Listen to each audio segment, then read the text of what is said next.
All right, guys, we're getting ready to start rebuilding these cylinder heads and making the modification necessary to them. So I already got the first one done over here, just to make sure I had it figured out, or at least somewhat figured out. Now I'm going to go ahead and do this one here. So here are the instructions for those that need them.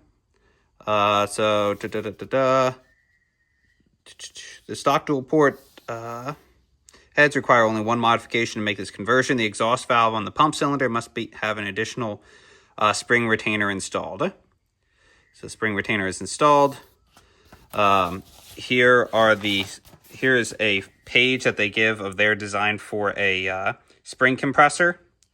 I ended up buying just a valve spring compressing kit. I think it was only like $15 or $20 on Amazon, so I think it was a worthwhile investment. So this is the tool that it comes with. So the easiest way to do this is it has a cup on one side, a cup on the other. You're going to take the biggest cup, at least that's what for my kit, and that's going to go on the spring itself. So it's going to circle the spring like this so that when you compress it, you'll be able to remove the retainer. So I'll show you the retainers in just a minute. And then on this other side over here, you're going to push that other cup up against the valve itself. So that way you're pushing, it keeps the valve stem itself in place while you're removing this. So the valve that we have to modify, let me get this started. So the valve that we have to modify is this one down here. I'm going to start by doing a normal valve so you can see how that's done, and then we'll worry about the modification. So once we have that circled on there, we want to make sure it stays centered. We'll tighten this up. I've not been too impressed with how centered this stays on here. You really gotta kind of have to keep an eye on it. One thing I find is it seems easier if you just hold the cup itself right on there, so that way it's not spinning, it doesn't accidentally spin on the valve. You're going to go ahead and get this nice and compressed. You can see mine just slid again. Just got to be careful. And then these valve retainers can come on off. And I'll show you these up close in just a second to show you how they work. And now we can release this.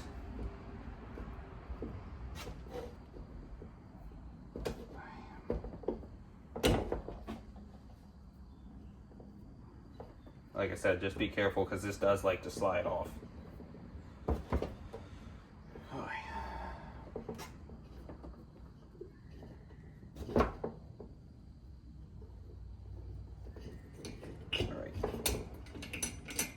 Undo this. Take this on off of here. So now this is the spring. This is our retainer right here. This is the spring. Our valve stem can come on out. So the way that the valve stem works here is, I'm trying to get a good focus on the camera. You'll have to pardon the poor lighting. But you can see how it has these little ribs in it. And so what'll happen is that you have the spring. Son of a gun.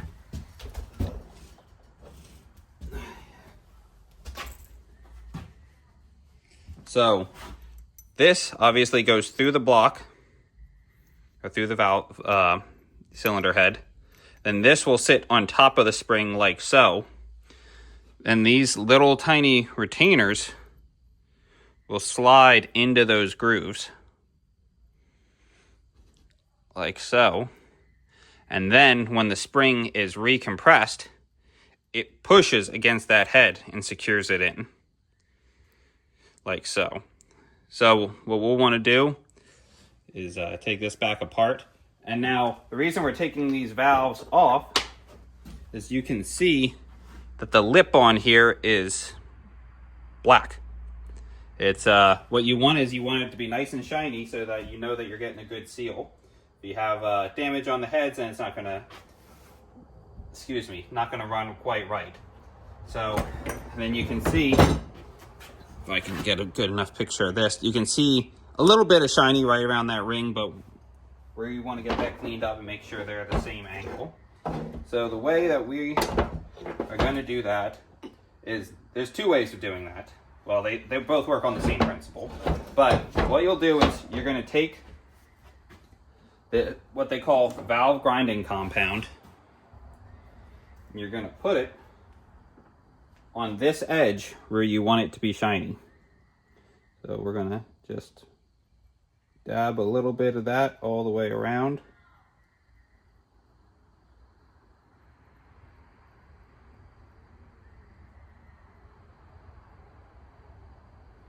Okay. And I'm going to go ahead and throw that back in there. Now my valve is still pretty dirty here. A better man would get that cleaned a little bit better, but I'm not going to do that. It's good enough for what for me, at least. Let me see. Get this. So the proper way to do this would be to take what's called a cupping tool, which would suck onto that valve, and you could gently spin it by hand. I myself saw many others do this, and that is that you can just put a drill on this. Now, with this, you gotta be very gentle. You wanna go slow and consistent. So, put it right on there. Some people say put tape on it. I did those other valves without damaging them, so I'm not too worried about it. But we're just gonna go nice and slow, and you're gonna pull the valve seats together so that they help grind against each other and make sure that they maintain the same angle. So, as you can see, just nice and slow with a little bit of gentle pushback or pullback. You know, you don't want it to be all cockeyed, you know, pushing to one side or another. You want nice, even pressure against the back. Now my valve seats are a little bit dirty, but they weren't exactly pitted, so they were probably doing all right. But you know, since we've gone this far, we might as well give them a little bit more attention. Now that one valve was the dirtiest of all the ones that I had, and that seems to have also had the most buildup on that valve spring, or on that on the top of that valve. So I don't know if it makes any difference, but I'm going to go in reverse here too, grinding both sides, or both ways I mean. We'll go ahead and undo this.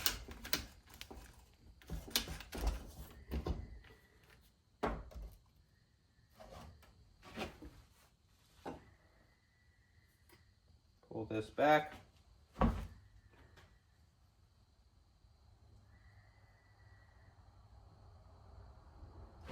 As you can see, we're still not totally clean yet. There's still a pretty dark line there. So we'll go ahead and keep going.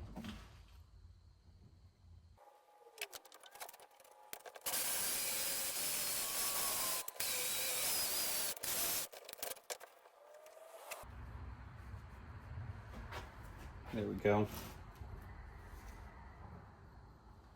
And now you can see we have that nice shiny edge all the way around. Now, like I said, this is still a pretty corroded valve. This isn't really ideal at all. You ideally want to get this more cleaned up, but if you're watching this channel, you probably know that we have a lot of different projects going on right now and a deadline on quite a few of them. So and this repair ended up being a little bit more of an emergency, or this compressor ended up being a little bit more of an emergency build than I necessarily would have liked it to be. But, well, God works in his providence. So we got that side clean, and now we want to make sure we got this other side clean. You know, with doing this, you don't want to leave this grinding compound on there, because that's leaves potential for you know, debris in there, and could cut a hole in the future, or grind a hole in the future. So anyhow, all right, so we got that nice and cleaned out. So now we just put it back together. So that's in there. We drop that the valve back in, We can go ahead and put our spring back on. We got our retainer. And the retainer is just going to compress so that that valve spring goes right back into the middle.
All right, now the more compressed you get that, the easier it is going to be. You don't have to go totally bottoming out, but further you go, it does help.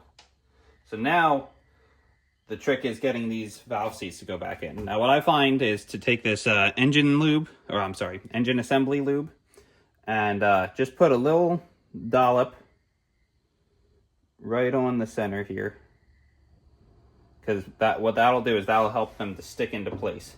Now, something else to notice too is that this is tapered. There's a thick side down here and a thin side down here. The thin side's going to go in towards the engine. You know, obviously it's going to want to seal on that taper. So the easiest way to do this is to put one right on top. Ooh. Now, when I say the easiest way, I don't mean that to imply that it is in any way the easiest thing to do. They are slippery, and it's a little bit of a tight spot, but you want to get it locked in on those 3 grooves, and then once it's in there, that assembly lube should hold it in, so you can then rotate it downward. There we go. So we got that on there. Now we're going to rotate it so that it's on the bottom.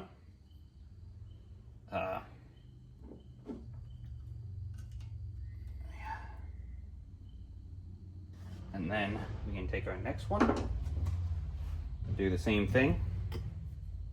But if you don't put this assembly lube on it, it's not going to want to stick there, and you're just going to keep fighting it falling down when you rotate it over.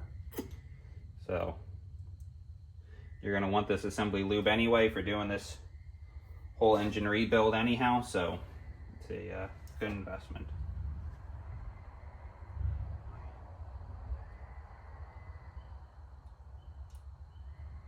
Okay. Oh.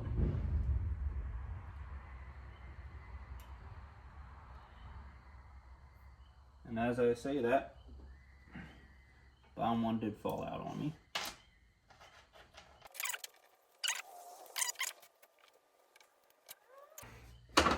Got them both on there, so now we can undo this spring.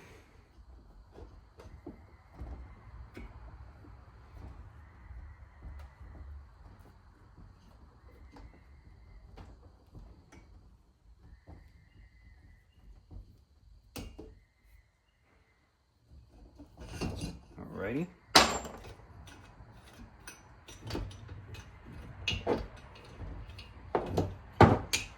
And now we go. We're all set to go. So that one's done. We're going to go ahead and do these next 3.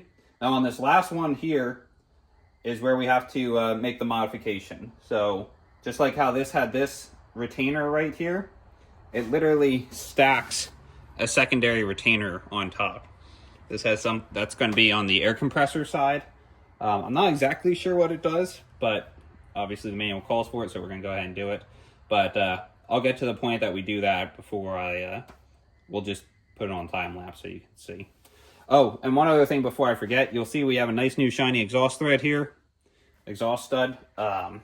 As I think I pointed out in our disassembly video, that one was broken when I got it. So this is the one that I pulled out.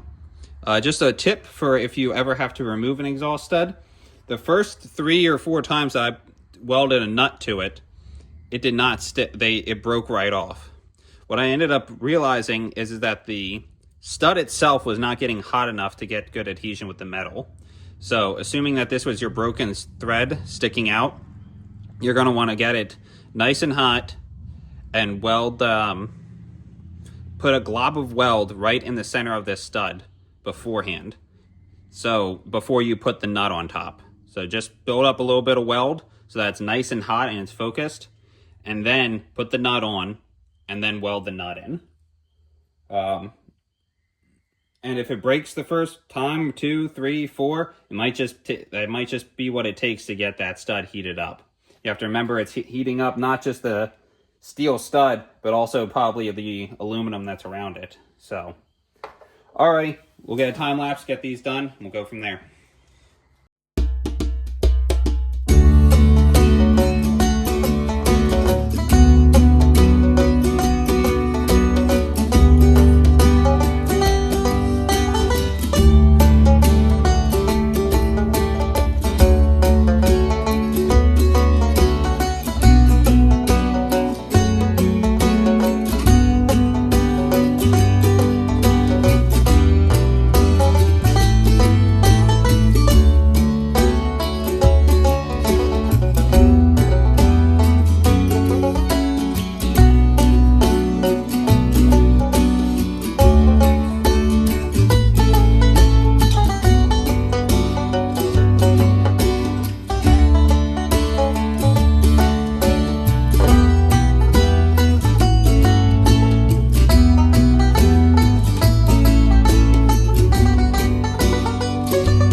Alright guys, so now we're to the modified valve.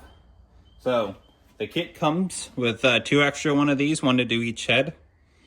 And all that you do is you literally just place it right over top of the other one, like so. It's just stacked right on top. So that's going to go right on there. And of course you're going to have to back this out further. You have more to get on there and compress. And this is a real son of a bugger to do.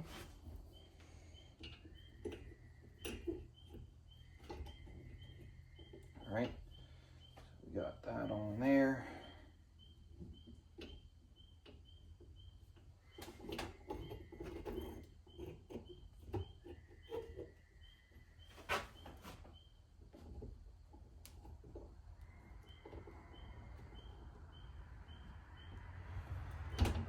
Once we get this tightened on here, I'll show you where our difficulty lies, or at least my difficulty.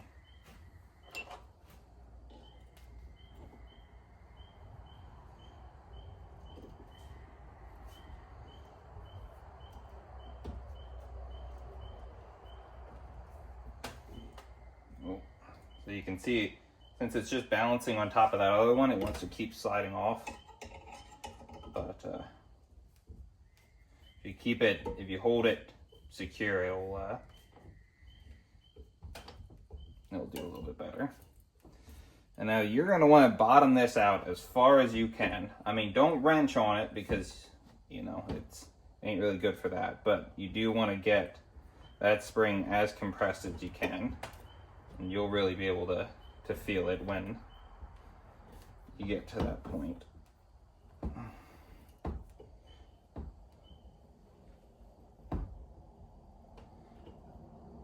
All right, so that's about as tight as she really wants to go.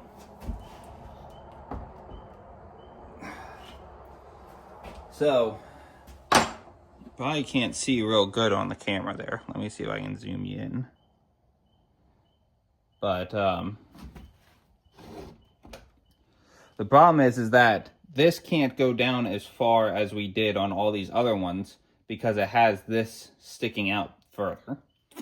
So it makes it really, really difficult to try and get the valve seats on there.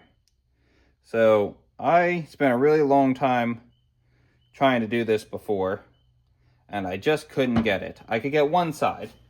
So, you know, you can try and get this kind of mostly in there as best as you can. And if you push up or down or any which way, you can kind of create enough of a gap that you can slide that in there. So we got the one in there. And that's good. But no matter what I did, I could not get the second one on there before.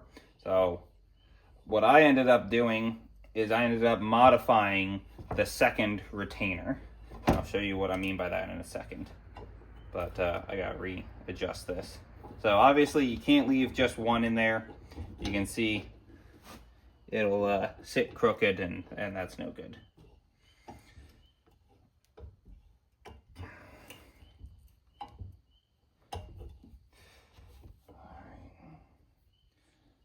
Now, when I so after I couldn't get this figured out, I did reach out to the guys over at Dunn-Right, and they didn't really have much advice to give. They just said, it's a pain, there's not any real good way to do it, but you can do it. You can get that other one in there. But I probably spent about close to an hour and a half trying to push and tug and pull any which way, and I could not get it. So I don't know if you're a better man than me, maybe you can figure out a way to do it. Me, I ended up having to cheat in order to try and get that on there. So, like I said, sorry, I'm just having a hard time getting this.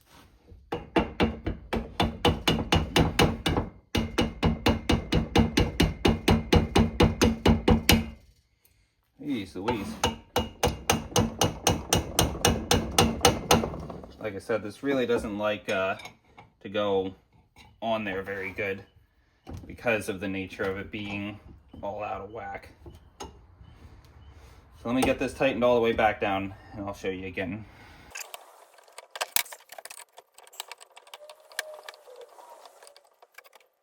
All right, so we're back here. So I would try and bend it up like this, and no matter what I did, I wasn't able to get this in there. I mean, this would be about as far as I could get. I even tried throwing a punch on it. That didn't really work for me. So what I ended up having to do on the other side, as you can see, if I can get that to focus.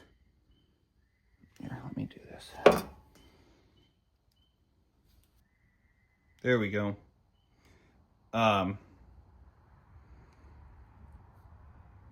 So you can kind of see how there's 3 ribs on this. So this is the thick side, this is the thin side. What I ended up doing is I ground down this bottom rib here so that there's only 2.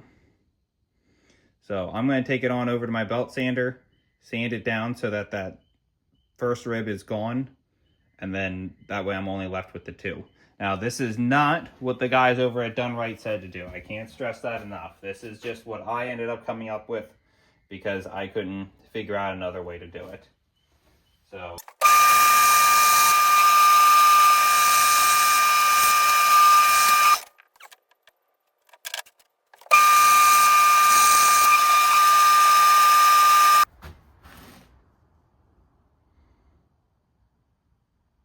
All right, so now you can see that we have this ground down, so we only have the 2 ribs now. Now, if this doesn't work, well, you probably won't see this video because I'll probably have edited this part out and showed you the right way to do it.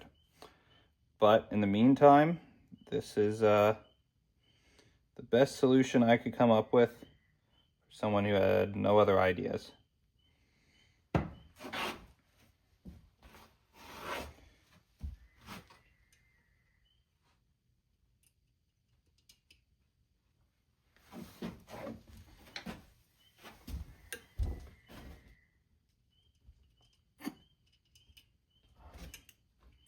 Even still, with just these 2 ribs, it was still pretty hard to get her in there.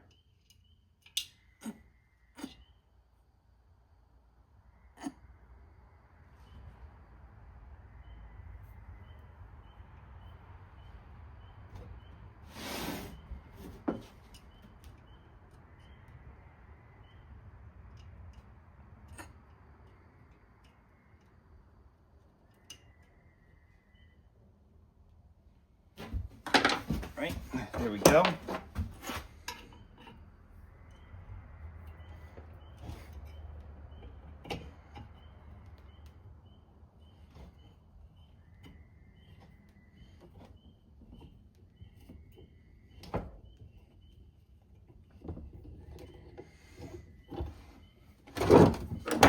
Alrighty, there you have it.